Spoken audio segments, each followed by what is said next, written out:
Bdikat Hametz, comme on a dit, le temps c'est à la tombée de la nuit.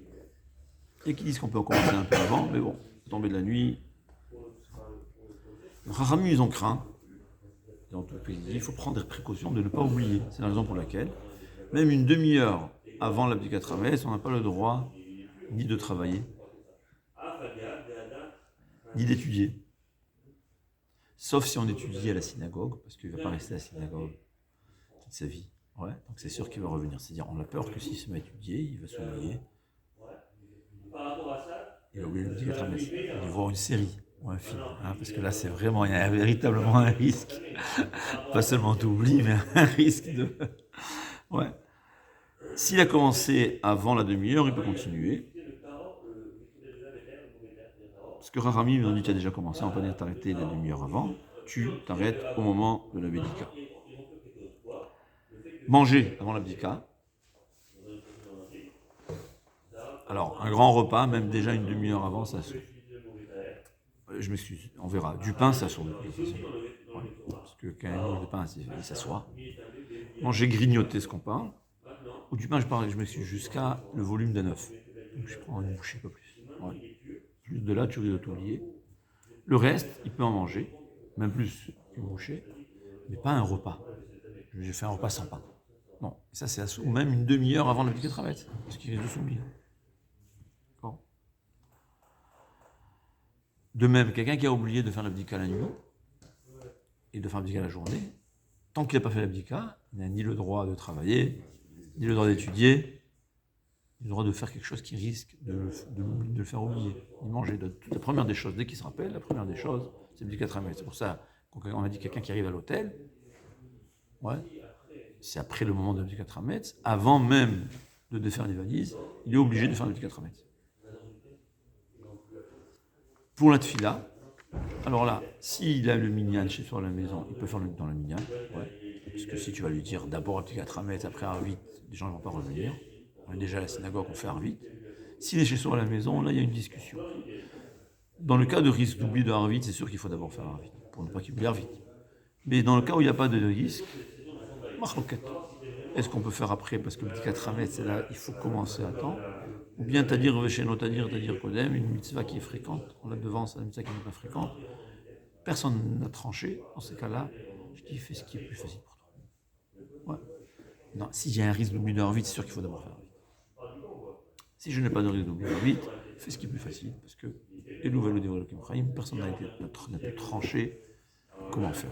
D'accord? Mais pas vraiment, c'est pas tellement. C'est pas que c'est important de suivre la halakha. Mais la halakha, elle est. Il y a qui disent comme ça, il y a qui disent comme ça. Alors, je dis dans tous ces cas-là, c'est là où la chaîne te dit fais avec quoi tu te sens bien. Bracha. Donc, avant de faire l'abdika, on fait Asher Kideshanu V'Titavetzivanu, al biur Chametz, pour l'élimination du Chametz. Mais au fait, c'est une bracha qui est sur une longue mitzvah. Une mitzvah qui commence maintenant et qui se termine quand on brûle le Chametz avant la 10e heure, enfin 2 heures avant Chatzot. D'accord? Une fois qu'on fait la bracha, je m'excuse, quelqu'un qui a oublié de faire la bracha, il a commencé l'abdika, tant qu'il n'a pas terminé l'abdika, il peut faire la bracha. C'est une mitzvah longue. Mais si il a terminé l'abdika, il ne pourra pas faire la bracha, mais s'il veut, c'est une marloquette, c'est pas obligatoire, mais s'il veut, il peut faire cette bracha au moment où il brûle le chametz. D'accord? C'est pas obligé, parce que c'est une marloquette. Mais le Mishnah Berurah dit, en mochin biado, on ne peut pas empêcher quelqu'un qui dit je veux faire la bracha au moment de la strefat chametz, au moment où on brûle le chametz. Quelqu'un qui doit vérifier plusieurs maisons, comme on a dit, on verra, il faut vérifier sa maison, son bureau, s'il ne vend pas. L'idéal, c'est de ne pas travailler Pessah. Ouais. Son garage. Son garage, sa La voiture. ah non, s'il est séparé de la maison, tu veux dire? Ouais, bon. Alors là, il faut faire la bracha. Il n'y a pas besoin, bien que normalement, je pourrais dire que ouais, il a son bureau loin, tu dis le temps de marcher, ça fait loin. Donc on aurait pu penser qu'il faut refaire la bracha. Non, tu fais la bracha, ça marche pas plus bien. En vérité, quelqu'un qui sait que c'est très difficile, ouais, il ne peut pas faire jusqu'à Trametz le même soir, aller tout seul. Alors il peut, comme ça, Rabbanim m'ont dit, c'est possible qu'il y a qui ne sont pas d'accord, mais comme ça, c'est sûr qu'il y a qui permettent. Tu vas, avant, tu vas bien nettoyer, il faut bien nettoyer ton bureau, et tu fais l'abdika du bureau 1 ou 2 jours avant. Ouais. Il sait qu'il ne peut pas. L'abdika Trametz, il va passer toute la nuit, il ne peut pas.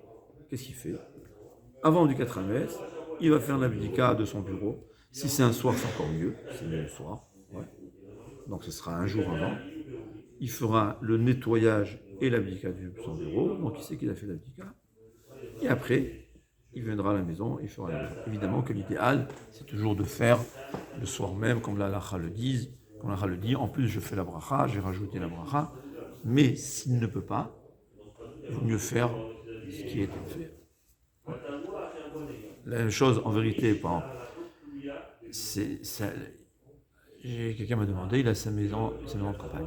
En fait, il va passer Pessah dans sa maison de campagne. Voilà, une maison qui va que pour Pessah. Voilà. J'ai une maison en Israël, je vais en Israël que pour Pessah.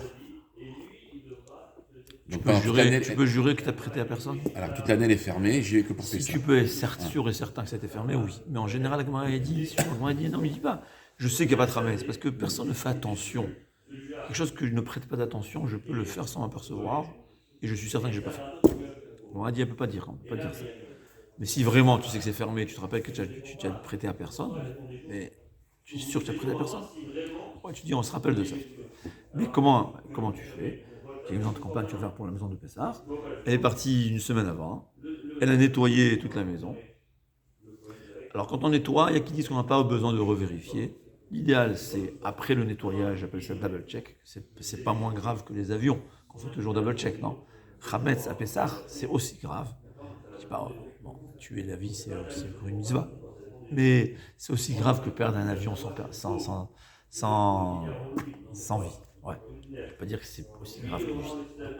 Mais c'est sûr que c'est aussi grave que perdre beaucoup d'argent. Donc, on revérifie. C'est idéal. Tu nettoies ta maison de Pessah. Vous savez, Raphaël qui nous avait dit, en soir, tu vérifies la nuit. Comme on n'a pas besoin de la bougie. Ouais. La bougie, c'est le minhag dans le temps. Aujourd'hui, avec la lumière, ça suffit. S'il y a des coins, on va parler dans les détails, mais là, c'est une parenthèse. S'il y a des coins, tu vas prendre une torche. Pour voir, aujourd'hui, avec le portable, on a tous les torches. Ouais. C'est pour les coins, les endroits que ne peut pas voir sans lumière. Tu as accompli la mitzvah de 4 mètres de ta maison de campagne. L'idéal, c'est la nuit. Si tu ne peux pas, même en journée. Et là, on revient à la maison. La maison, elle va refaire l'abdi 4 mètres la veille, si elle vend sa maison. Ouais. Et si on ne va pas à la maison, elle fait l'abdi 4 mètres. C'est une personne que je connais, c'est la personne qui va me poser la question, c'est une personne qui a oui fait. Il y a des gens qui, par principe, ils ne veulent pas vendre, ils veulent oui nettoyer. Il y en a qui seraient le Torah, moi je trouve que c'est une mitzvah. Ouais. Celui qui le fait, on n'est pas obligé de le faire. Mais c'est du mérite, on ne peut pas se moquer d'eux. Tu vends le Hametz ou tu vends la maison? C'est pas pareil. On a dit on vend le Hametz et on loue la maison. On appelle ça la vente du Hametz. Ouais. Mais il y a des gens qui ne veulent pas laisser leur maison. Il y a des gens, ils vont en vacances, ils n'ont pas la force de nettoyer la maison. La vente suffit?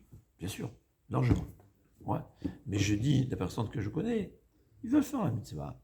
Ils ne veulent pas vendre. Ils pourraient vendre leur maison, mais ils ne veulent pas. Ils veulent nettoyer la maison, ils veulent éliminer le Hametz. Je dis que bien qu'on peut vendre, c'est sûr qu'il a fait une mitzvah. C'est une mitzvah. C'est bien, c'est pas obligatoire, c'est un plus. Donc il faudra faire l'abdikat Hametz dans la maison dans laquelle on se trouve, et lundi matin, on va aller dans la maison, c'est pas très loin, donc on peut se permettre d'aller lundi matin. Donc c'est comme ça qu'on accomplit les mitzvahs. Sauf si on est à 4000 km. Ouais, c'est à 4000 km, c'est pas possible. Et Jean Abraha. Maintenant, on peut nommer. Donc on l'a dit, ouais. Pour récapituler, on fait le Bdikat Hametz, sa maison, et toutes ces maisons. C'est quoi ces maisons? Ça veut dire ses voitures, ou sa voiture, garage, le bureau, la maison de campagne, s'il a l'intention d'y aller pendant Pessah, sinon il faudra vendre aux non-juifs. Ouais. Maintenant, si je ne peux pas faire la même nuit, il faudra toujours laisser bien sûr sa maison pour le soir même. Le reste, je peux le faire avant. Ouais, je le ferai avant, un jour avant ou 2 jours avant. L'idéal, pendant la nuit, parce que Rachamim ils ont institué que la nuit, Rachamim ils ont dit que c'est plus facile de voir les petits coins quand il fait nuit. Sinon, même la journée. la mitzvah de Mikaradin, mais il ne faut pas oublier la mitzvah qui est 4 mètres, je veux la faire le soir, là, dans la maison principale. Je peux nommer des personnes pour m'aider. Ouais. Mais il faut qu'ils aient la bracha. Donc qu'est-ce qu'on fait? Il faut qu'au moment où je fais la bracha, ils sont présents, eux ils répondent amen, et il ne faut pas qu'ils se fassent un hefsek. C'est-à-dire, comme tout, il faut savoir, il y a toujours une halakha, les gens ne sont pas conscients. Ils font une bracha et ils parlent. C'est un sourd, c'est bracha levatala, il faut refaire la bracha. Alors si j'ai commencé, je peux ensuite parler. Bien que c'est mieux, mais je peux parler. Parce que quand j'ai commencé la mitzvah, la bracha, elle a imprégné la mitzvah, le début, et ensuite la continuation, il n'y a pas de problème. Mais il ne faut pas parler avant. Sauf si c'est une nécessité. Pour l'abdikat ramet. Ouais. J'ai fait la bracha, et la bougie, elle s'est éteinte. Je dis, amenez-moi les allumettes. Donc ce que j'ai parlé, c'est pour l'abdikat ramet, ce n'est pas un hefsek. La Gemara a dit, ouais. La Gemara a dit, il a fait un motzi. On n'a pas le droit, en vérité, une fois qu'on a fait la bracha, c'est pas seulement parler. On n'a même pas le droit de faire c'est un F-sec, tout ça. Les gens ils savent pas, on n'a pas le droit de broncher. Sauf s'il manque le sel. Voilà. Mais si par exemple on le sel, j'ai le droit d'amener le sel, parce que c'est pour la mitzvah. Donc la petite 4 mètres, c'est la même chose. Il faut faire la bracha, il ne faut pas faire de F-sec avant de commencer la bracha, l'abdika. Une fois qu'on a commencé, on peut discuter, bien que c'est mieux de se concentrer, c'est mieux de vider le F-sec. Mais en tout cas, il faut savoir, on peut nommer d'autres personnes, mais il faut qu'ils soient présents au moment de la bracha. S'ils n'ont pas écouté la bracha, les khatrila, il vaut mieux pas les faire la mitzvah, parce que tu fais une mitzvah sans bracha, sauf si vraiment on ne peut pas. Là, on pourra demander à quelqu'un de faire sans bracha. Je peux, si je suis à l'étranger, nommer mon voisin, dans le temps même en payer, que lui, il fait du 4 mètres pour moi. Il faut qu'il soit juif. Hein? Ouais, évidemment. Évidemment. Et lui, il va faire la bracha. C'est lui qui fait la mitzvah pour moi. Ouais. Comme on dit, il vaut mieux ne pas parler pendant l'abdika. Mais une fois qu'il a commencé, s'il a parlé, c'est pas grave. Hachayatzar, il n'y a pas de problème. Bien répondre tous les brachot et tout ça. Mais comme on dit, entre l'abdika, entre la bracha et l'abdika, il ne faut pas faire de hefsek du tout. Je ne dirais pas qu'il faut refaire la bracha. En théorie, oui. Mais en pratique, c'est très compliqué vraiment de dire qu'on doit refaire la bracha parce que des fois, toujours, dans les brachot, c'est un peu compliqué. Mais faire très attention. Voilà. D'accord.